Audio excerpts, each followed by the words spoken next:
اللہ کریم نے نبی کریم صلی اللہ علیہ وآلہ وسلم کو باعث تخلیق کائنات فرمایا کہ یہ کائنات ہم نے آپ صلی اللہ علیہ وآلہ وسلم کی وجہ سے تخلیق فرمائی۔ تو آپ صلی اللہ علیہ وآلہ وسلم بڑی محبوب ترین ہستی ہیں، اور پیدا ہوتے ہی ابتلا کا مقام ہے کہ یتیم ہیں، پھر ابتلا، غریبی، سخت حالات، فاقہ، بلکہ کچھ واقعات کے بعد پیٹ پر پتھر، یہ سارے کے سارے مقامات اللہ تعالیٰ کے اپنے قریب لانے، تقرب کے درجے ہیں۔ وادی طائف کے واقعات اگرچہ درود بدستور جاری ہے، دیکھنے والے حیران ہیں، یا اللہ تو نے اپنے پیغمبر کو تنہا چھوڑ دیا؟ حقیقت میں اللہ نے نہیں چھوڑا، اور بھی زیادہ قریب کر لیا، ورنہ تکلیف کی وجہ سے کسی پیغمبر نے کبھی نہ کبھی ریزائن دے دیا ہوتا کہ یہ تو بڑا مشکل کام ہے کہ پیغمبر بنو اور ساتھ میں مصیبتیں بھی اٹھاؤ، مگر ایسا نہیں ہوا۔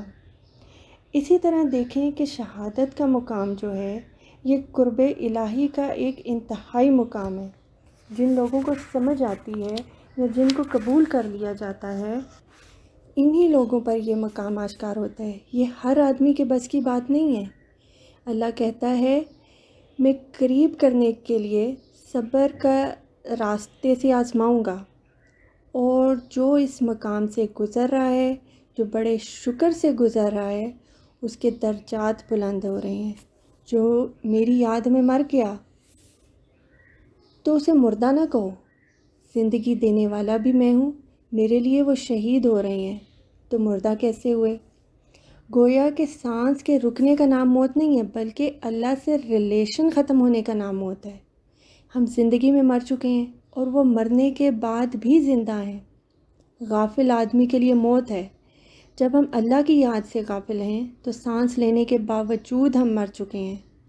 اللہ کہتا ہے کہ میری طرف سے جو تکلیف آتی ہے وہ راز ہوتا ہے، اور اس پہ تم سٹ پٹایا نہ کرو، اس لیے بڑے صبر کے ساتھ گزارا کرو کہ یہاں تم عارضی طور پر ہو، تم میری طرف سے آئے ہو اور میرے پاس تم نے واپس آنا ہے۔ وہ جو اولیاء، شہداء، صالحین ہیں، یہ وہ لوگ ہیں، ان لوگوں پر اللہ کی طرف سے سلام ہے، اور یہ لوگ ہدایت یافتہ ہیں۔ جس نے اپنے آپ کو خود اللہ کی تحویل میں دے دیا، وہ آدمی رنج پر رنجیدہ نہیں ہوتا، غم میں غمگین نہیں ہوتا، اور جانتا ہے کہ یہ اللہ کے تقرب کے راستے ہیں۔ یہ تکلیف تو وجود کی ہوتی ہے، روح کی تو تکلیف ہی نہیں۔ روح کی تکلیف ہے جدائی میں۔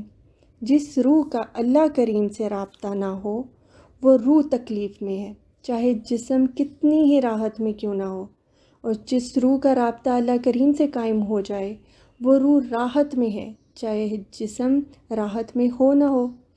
اللہ کی طرف جانے کی آرزو اللہ کی طرف سے پیدا ہوتی ہے، اور اللہ سے دور جانے والی جو آرزو ہے یہ نفس کی ہے۔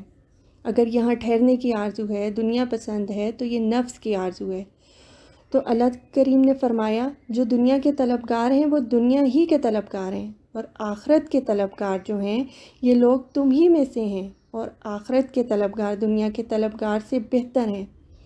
اس لیے دنیا سے آخر جانا ہے۔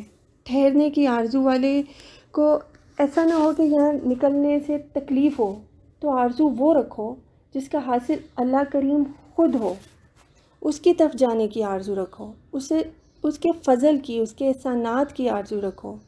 انسان کو پتہ چل جاتا ہے کہ میری آرزو کیا ہے۔ کسی کو تکلیف نہ دینے کی آرزو رکھو، کسی کو راحت دینے کی آرزو رکھو، اللہ کی طرف سفر کرنے کی آرزو رکھو، اپنے آپ کو پہچاننے کی آرزو رکھو۔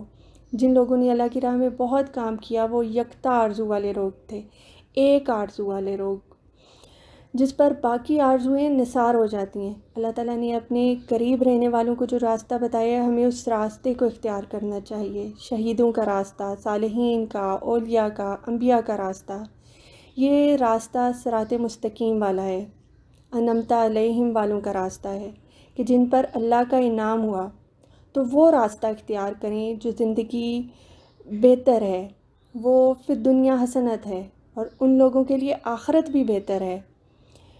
کہیں ایسا نہ ہو کہ ہم دنیا کی مادی شکل میں بہتر لگانے میں اپنی ساری طاقتیں صرف کر جائیں۔ یہ بھی کریں، ضرور کریں، لیکن انجام کو نہ بھولیں۔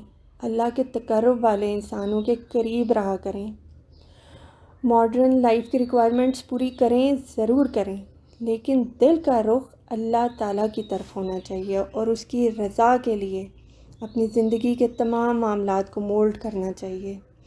اللہ تعالیٰ ہمیں توفیق دے کہ ہم اس کے راستے پر چلنے کی کوشش کریں اور ان کوششوں میں اللہ تعالیٰ کی مدد ہو ہمارے ساتھ اور ہم کامیاب رہیں۔ آمین یا رب العالمین۔